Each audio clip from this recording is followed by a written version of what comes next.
As you probably know, Donald Trump has been ordered to pay a staggering $83 million to nutjob E. Jean Carroll for repeating a so-called libel on her.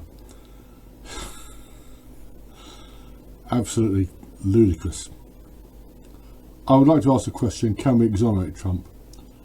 But first I want to read something to you from a judgment from way back. On October 27, 1941, a young Negro named Samuel Legions is alleged to have raped a white woman, Mrs. Viola Miller, in her home. This was at Leesburg. He was convicted and sentenced to death. At that time, rape was largely capital, but it could be. On January 18, 1943, the Supreme Court of Virginia quashed his conviction using the following words: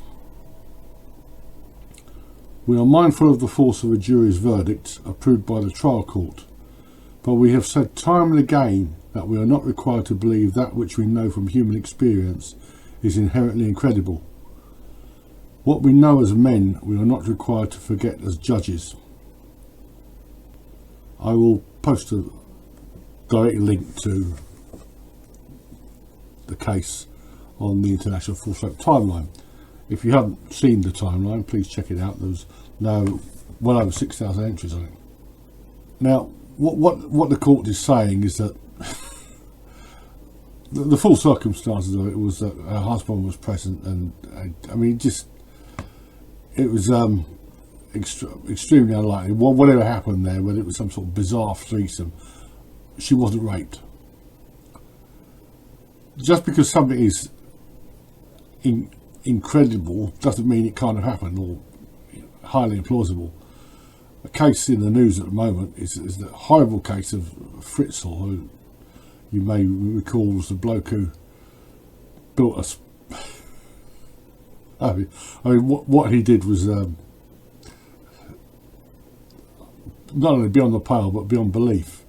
He built a basement. Well, I won't go into detail. I'll post a link or two to this monster.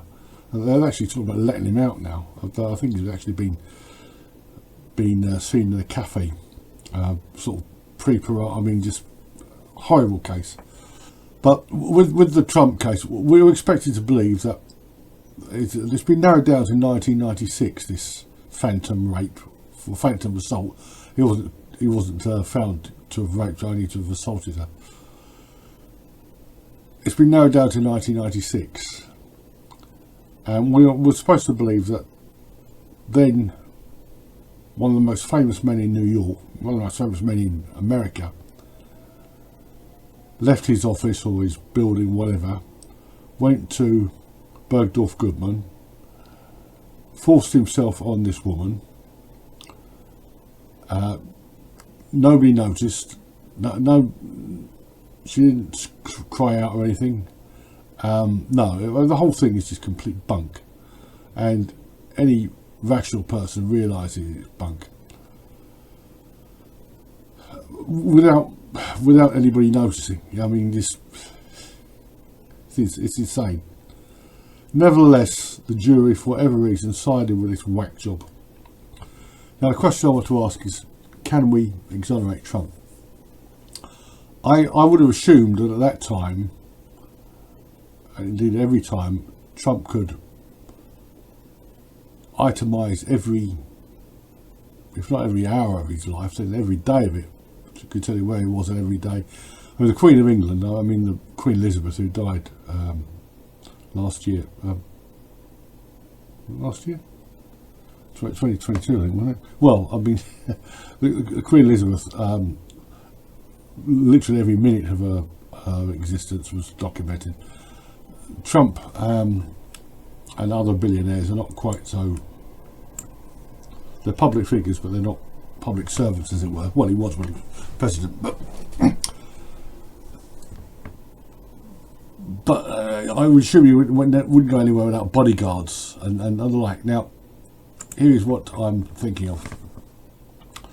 In 1996, Donald Trump's name, the name Donald Trump, in bracket, in quotes, I'm using Newsbank here, you put the name Donald Trump in quotes.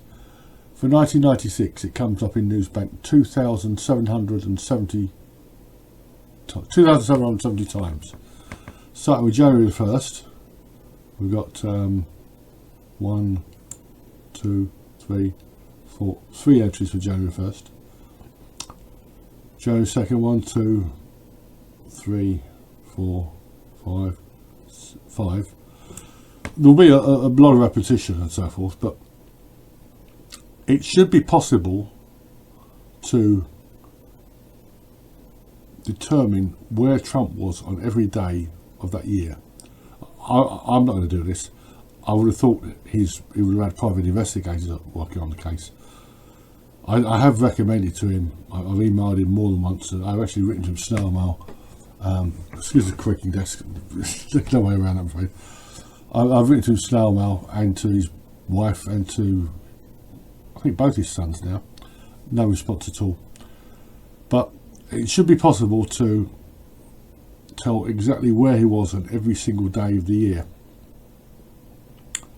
And if you can cross, if we use a Venn diagram, as it were, Trump, Eugene Carroll, and like opening times of Bergdorf Goodman. So it should be possible to nail down the. If it was impossible for him to have been there at the same time as she was, then